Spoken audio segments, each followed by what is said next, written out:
سيداتي سادتي عزيزي الجمهور الضيوف الكرام أعضاء الصحافة أحييكم بتحية الإسلام السلام عليكم ورحمة الله وبركاته. أود أن أحيي حضوركم ومشاركتكم الشخصية في مجال الصحة والتحسيس. سيكون هذا اليوم عن يوم تحسيسي في مجال إنساني وموضوع لا طالما كان ولا زال وسيبقى هو الأهم عند جميع الآباء ألا وهم الأطفال. واليوم سنتحدث عن موضوع أو شعار الرعاية ونوافذ الحبل السري للمولود الجديد. وستكون هذه الدورة أو هذه الندوة عبارة عن حلقات متعددة. الحلقة الأولى هي الكلمة الافتتاحية بآيات من الذكر الحكيم، والحلقة الثانية هي الحلقة التحسيسية التي سيكون فيها تدخل من قبل المشاركين وطرح أسئلة على الأخصائيين في هذا المجال. والحلقة الأخيرة ستكون حلقة تعريف شاملة عن هذا الموضوع الذي سنتحدث عنه اليوم. Chers assistants, honorables invités, membres de la presse, mesdames et messieurs, bonjour. Vous accueillez ici dans cette grande salle de Nouakchott Hotel pour la première activité de l'année 2024 portant sous le thème sensibilisation sur l'hygiène et soins du cordon ombilical d'un nouveau-né. Un thème très sensible touchant sur la santé et le bien-être des enfants. Ainsi, l'œil vigilant de la maman sur la santé de son bébé. C'est avec grande émotion que je prends parole devant vous afin que nous partagions ce moment d'échange très attendu. Par cette même occasion, je tiens à saluer votre présence et votre implication, personnelle que professionnelle, dans le domaine de la santé et le bien-être de tous. En effet, votre engagement auprès de l'ONG Sauvons une vie, qui dès son origine s'impose comme une action socio-sanitaire, sensibilisation et éducation. Raison pour laquelle également nous saluons l'intérêt solide accordé à cette rencontre scientifique orientée vers la santé, l'éducation et l'innovation. Aujourd'hui, cette initiative se tiendra autour d'une table ronde pour informer, sensibiliser et d'explorer les bénéfices qu'apporte notre cher intervenant. Pour finir, nous favorisons la lutte permanente, la promotion, la prévention de la santé et le bien-être du nouveau-né. Ainsi, exiger la nécessité d'en prendre soin d'eux. À présent, prenez soin de vous et passez une belle journée avec nous. Je vous remercie. السلام عليكم سيداتي وسادتي، نرحب بكم. أولا أود أن أشكر منظمة الغير الحكومية لننقذ الحياة وشركاؤها الذين أعطوني فرصة لمشاركة في هذا الحدث التوأوي حول النظافة والعناية بالحبل السري للأطفال. وبصفتي عضوا ولجنة الاتصالات، ويشرفني أن أكون قادرة على مخاطبة مثل هذا الجمهور المهم الذي نعتمد عليه لمواجهة التحديات ومساعدتنا على تحسين الصحة والرفاهية المشتركة. يواجه بلدنا حاليا عديد من التحديات الصحية خاصة فيما يتعلق بالأم والطفل، ونحن مجتمع هنا اليوم للتناول موضوع يؤثر علينا جميعا، ولنعرف أيضا صحة الجيدة تشكل أساس التنمية الاجتماعية والاقتصادية وغيرها. في وجود مثل هذه المجموعة المتعددة التخصصات التي اجتمعت في هذا المكان لضمان حصول كل امرأة وكل طفل على نظم صحية فعالة وخدمات صحية جيدة. شكرا لحسن الاستماع. Mesdames et messieurs, bonjour. Tout d'abord, je tiens à remercier l'ONG Sauvons une vie et ses partenaires qui m'ont donné l'opportunité de participer à cet événement de sensibilisation sur l'hygiène et soins du cordon ombilical des bébés. En tant que membre du comité communication, je suis à la fois heureuse et honorée de pouvoir m'adresser à une telle assistance importante et influente à qui nous comptons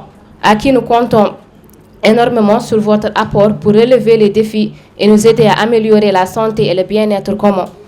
Notre pays est actuellement confronté à de nombreux défis sanitaires, surtout en ce qui concerne la mère et l'enfant.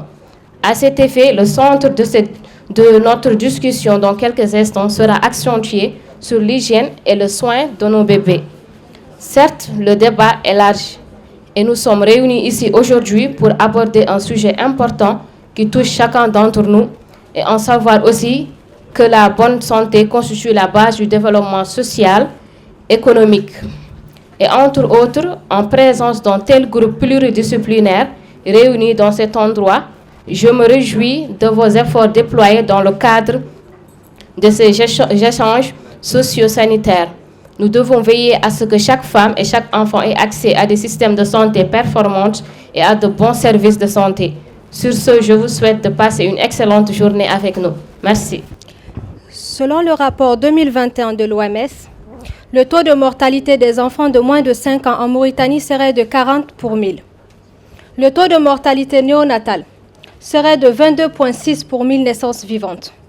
Selon les données du PNDS 2021-2030 du ministère de la Santé mauritanien, les principales causes de mortalité néonatale demeurent la prématurité, l'intrapartum, la septicémie, la pneumonie néonatale, les maladies congénitales, le tétanos, la diarrhée et d'autres causes. La mauvaise hygiène, la mauvaise qualité des soins du cordon ombilical, l'utilisation non recommandée des substances pour la chute du nœud ombilical constitue une cause non négligeable parmi les causes de décès néonatal déjà connues. C'est aussi un facteur de risque accru de septicémie et du tétanos néonatal. C'est bon? Okay. Les nouveau-nés hospitalisés et exposés aux infections nosocomiales ne font pas exception, d'autant plus que toutes les complications exposent à une surutilisation d'agents antimicrobiens qui est associée à une augmentation des infections nosocomiales résistantes aux antimicrobiens dans les unités de néonatologie. La résistance antimicrobienne est aujourd'hui considérée comme l'une des plus graves menaces pour la santé dans le monde et pourrait être responsable d'environ 30% de décès associés au sepsis néonatal, principalement dans les pays à revenus faibles et intermédiaires. À rappeler que l'accélération de la réduction de la mortalité maternelle, néonatale, infanto-juvénile est le premier programme prioritaire du PNDS 2021-2030 de notre ministère de Santé, dont le but est d'améliorer durablement l'état de santé des populations par l'approche de santé primaire qui fournit un accès équitable à des services promotionnels, préventifs, curatifs, palliatifs et de réadaptation de qualité auxquels participent de manière responsable tous les secteurs et acteurs, en particulier les usagers et les communautés habilitées.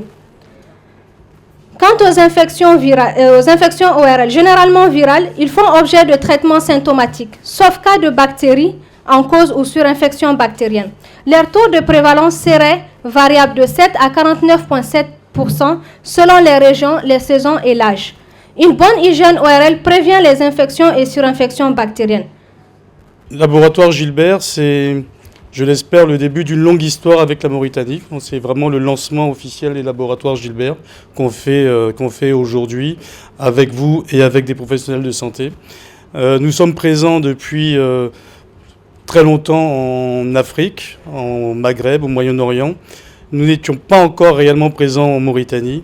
Et on vient aujourd'hui avec vraiment la volonté d'accompagner tous les efforts de prévention sanitaire, tous tous les efforts de soins, tous les efforts qui vont dans le sens du programme sanitaire mauritanien. Donc en tout cas, je suis très heureux d'être ici dans ce cadre-là. Je pense que toutes les activités qui sont prévues aujourd'hui seront très instructives et très intéressantes pour tout le monde, je l'espère. Et je vous souhaite vraiment la bienvenue à cette journée de sensibilisation. Et encore une fois, je vous remercie pour votre présence. Avant de passer la parole à Aïssata Diop, médecin généraliste responsable du pôle santé de l'ONG Sauvons une vie, je vais vous rappeler c'est quoi l'ONG Sauvons une vie.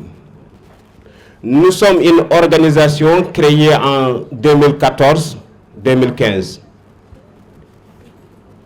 et nous manifestons dans l'aide humanitaire, assistance et formation. Nous assistons les personnes malades, nous assistons surtout les femmes et les enfants. Nous organisons des différentes activités dans le domaine de la santé et en parallèle. Nous organisons également des formations, que ce soit en BLS, Basic Life Support, et entre autres pour aider les jeunes et booster surtout et les aider à sortir dans leur zone de confort. Nous sommes une équipe pluridisciplinaire réunissant des professionnels de santé, des professeurs et entre autres. Nous ne sommes pas seulement tous des professionnels de santé. C'est ce qui fait la beauté et la bonté de cette équipe. J'ai l'habitude souvent de dire que nous sommes des soldats de la guerre. Nous sommes respectés par notre souffrance, combattant pour la vie meilleure sans carence.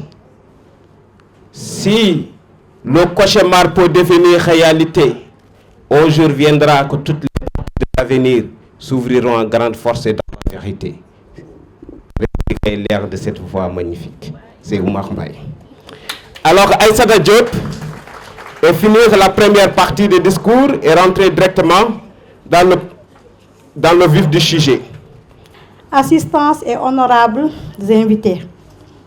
Au-delà des remerciements chaleureux et émus que je vous adresse pour votre présence qui nous honore, cette journée de sensibilisation sur l'hygiène et des soins du cordon ombilical chez le nouveau-né. Nous sommes ravis de vous accueillir aujourd'hui pour discuter des défis, des opportunités et des innovations dans le domaine de la santé. Cet événement réunit des experts, des professionnels donc dans le domaine de la santé plutôt. Cet événement réunit des experts, des professionnels de la santé, des chercheurs et des décideurs, tous unis pour un engagement envers l'amélioration de la santé et du bien-être du nouveau-né et de la maman. Toutefois, la santé est une préoccupation universelle qui touche chacun d'entre nous, que ce soit en tant que professionnel de la santé, en tant que patient ou simplement en tant qu'individu soucieux de notre bien-être, à plus forte raison les mamans. Au cours de ce panel, nous aborderons des sujets spécifiques tels que les caractéristiques du cordon ombilical, quand faut-il couper le cordon ombilical et entre autres, que faire si le cordon ombilical est coupé par accident et quand faut-il consulter un spécialiste dans le domaine. De ce fait, dans l'exploration, la prévention de ces phénomènes et bien d'autres, les intervenants apporteront une perspective unique et des idées novatrices pour nourrir nos réflexions collectives. Nous encourageons vivement la participation active de chacun d'entre vous. N'hésitez pas à poser des questions, à partager vos expériences et à contribuer à la discussion. Ensemble, nous pouvons inspirer le changement et promouvoir des solutions qui auront un impact significatif sur la santé de nos communautés et au-delà. Je tiens à remercier chaleureusement tous nos intervenants et participants pour leur présence et leur engagement. Ensemble, faisons de cet événement un moment enrichissant où les idées novatrices et les collaborations émergent pour transformer positivement le paysage de la santé de la mère et de l'enfant. Que cette journée soit une source d'inspiration pour chacun d'entre nous et que nos échanges contribuent à créer un avenir plus sain et plus prometteur pour tous. Mesdames et messieurs, permettez-moi de prendre un moment pour exprimer notre gratitude envers nos partenaires et sponsors, sans lesquels cet événement ne serait pas possible.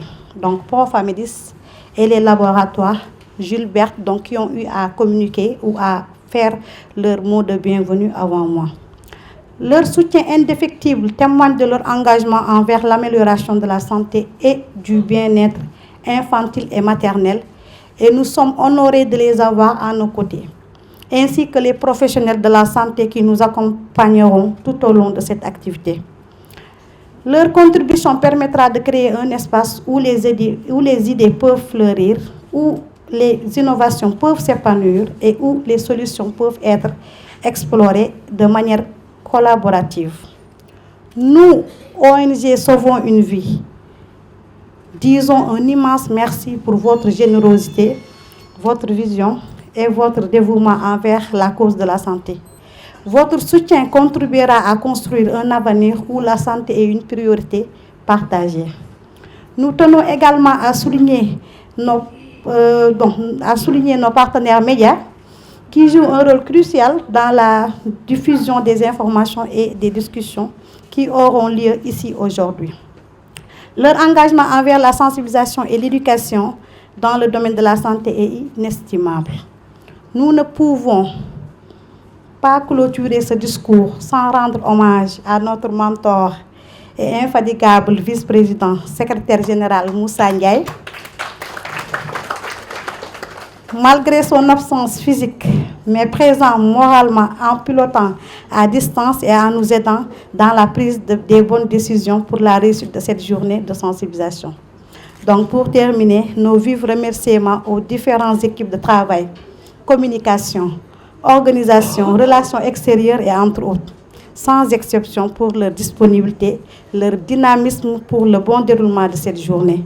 Je vous souhaite de passer une agréable journée. Merci. Nous, les gynécologues, nous avons un rapport très particulier avec le cordon ombilical. Le cordon ombilical, parfois, il nous embête, nous, les gynécologues. Comment? Parce que le cordon, en fait, comme vous le savez tous, le cordon, c'est ce qui permet au fœtus de survivre dans le ventre de la mère. Donc, il est relié au placenta. Il relie le placenta, là où il y a le sang, et il amène le sang vers le fœtus. Donc, c'est lui qui lui permet de vivre, c'est sa perfusion. Et donc, pendant la vie intra-utérine, on peut faire le diagnostic, on peut voir le cordon ombilical quand on fait les échographies. Donc, on voit, il a une structure particulière. On l'appelle l'image en aspect de Mickey parce qu'il y a deux artères et une veine. Donc, déjà, dans la vie intra-utérine, on peut faire le diagnostic, voir est-ce que le cordon, il est bien. Maintenant, à la naissance, pourquoi je dis que le cordon ombilical nous embête? Parce que le cordon ombilical, il peut être trop long, et donc là, il va s'enrouler autour du cou du bébé, ou bien il va s'enrouler autour de ses épaules, et il va empêcher, parfois il peut même être à l'origine d'un décès intra-utérin. Et souvent, il va être à l'origine de césarienne, parce que s'il s'enroule autour du cou, quand on le découvre, déjà le bébé ne descend pas, l'accouchement ne peut pas se faire. Ou alors il peut être trop court.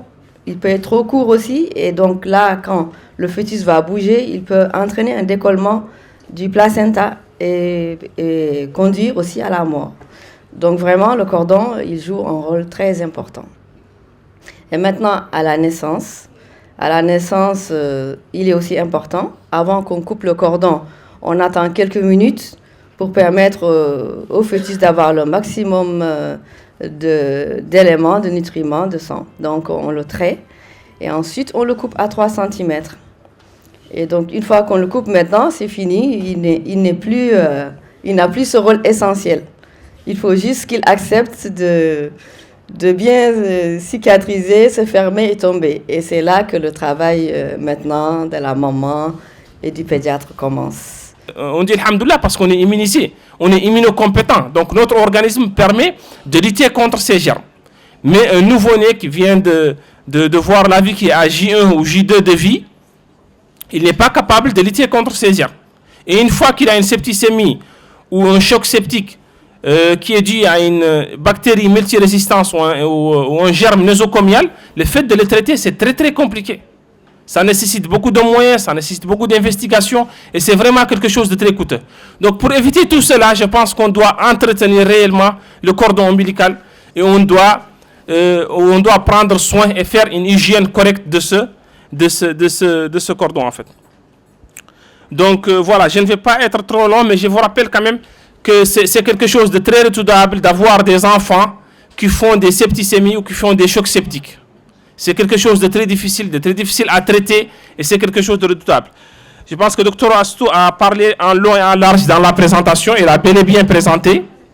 Donc je ne vais pas revenir dans ça, mais c'est juste vous rappeler qu'avant d'arriver aux chocs septiques et aux infections qu'on ne pourra pas traiter, essayez de prendre correctement en charge le cordon ombilical. Évitez toutes les pratiques que vous venez de citer. Le fait qu'on met sallaha ou qu'on met le henna, on met des choses voilà, qui peuvent être même une source de tétanos. Parce que sallaha, il y a le germe qui est responsable de la tétanos, qui est dedans.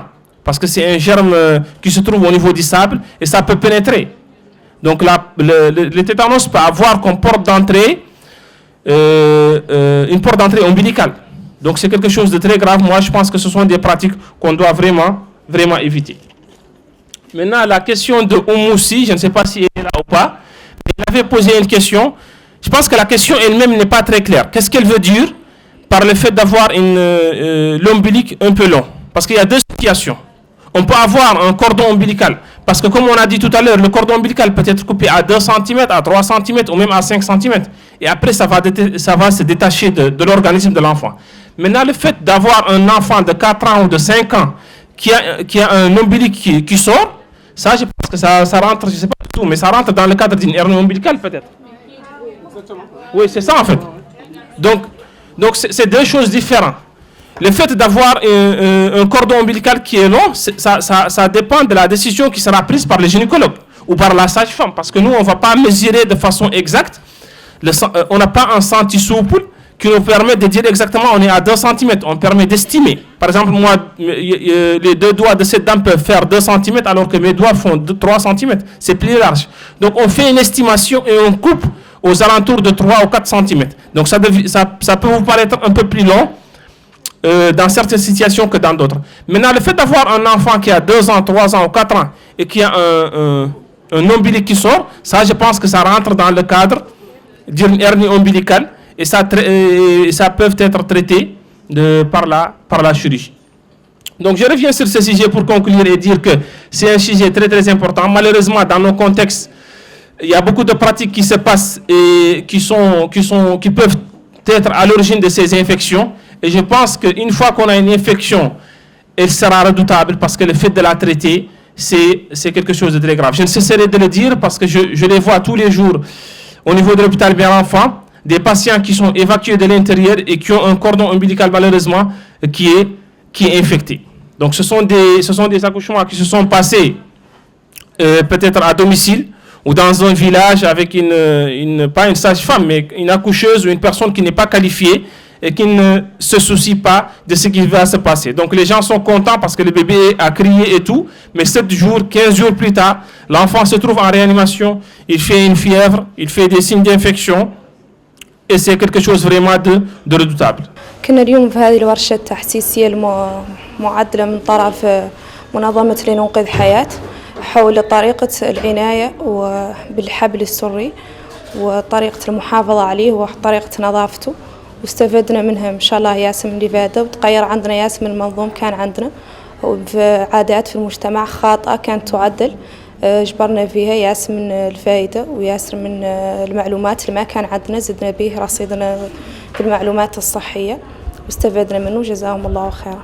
Hande mi arno ɗo atelier de sauvons une vie mo organisé atelier autour du soin manam kala ko fati safar cukalel donc atelier o mi participe dum wonko jangumi hen ko heewi parce que kala ko fati wudde eden gandi voilà eden jogi hen enen des pratiques traditionnelles des pratiques modernes donc hande min gandi réellement holno wuddu foti nettoyirede fof no foti safrorede ko gandanɗa hoorema e ko fati médical kala ko gandanɗa hoorema kadi moƴƴano en tawi ɗo en mato tanira men wonno mbaɗirano wonko moƴƴi hen mais wonko heewi kadi vraiment il faut que sensibiliser hen manam communauté men pour ganden ko heewi ene waɗetno kadi moƴƴani hande min nani ɗo en wuddu ene lawƴire walla ene nettoyire ko wayno jimboji en ɗin ɗum ɗon fof c'est pas bon walla ko fati less barmi en ɗum ɗon fof wona ko moƴƴi donc ko ɓuri moƴƴude ko tan woni ko yimɓe jangi ɗo en au niveau de l'atelier il faut le faire de façon voilà no gandanɗa hoorema leptata bébé o donc atelier amin jetti hen santé globale no fewi kañum e partenaire uji mum santé globale noon min eko teskimi ma won duuɓi 4 walla 5 nan ɗo ene dari avec la population de temps en temps ɓe mbaɗa des activités ɗi gandanɗa hoorema ine nafa no fewi la population donc minen belti no fewi e ONG Sauvons une vie donc minen dokkaɓe aussi beaucoup d'encouragement e wiide kadi atelier o nafi amen no fewi donc min hande mbiɗa andi ko ƴettumi ɗo en ko mami waɗ ɗum sensibiliser au niveau de ma famille au niveau de mon voisinage bonne pratique uji ɗi janggumi ɗo en ɗi mami yettin ɗum au niveau de la communauté ɗum ɗo fof c'est grâce à l'ONG Sauvons une vie et ses partenaires je vous remercie.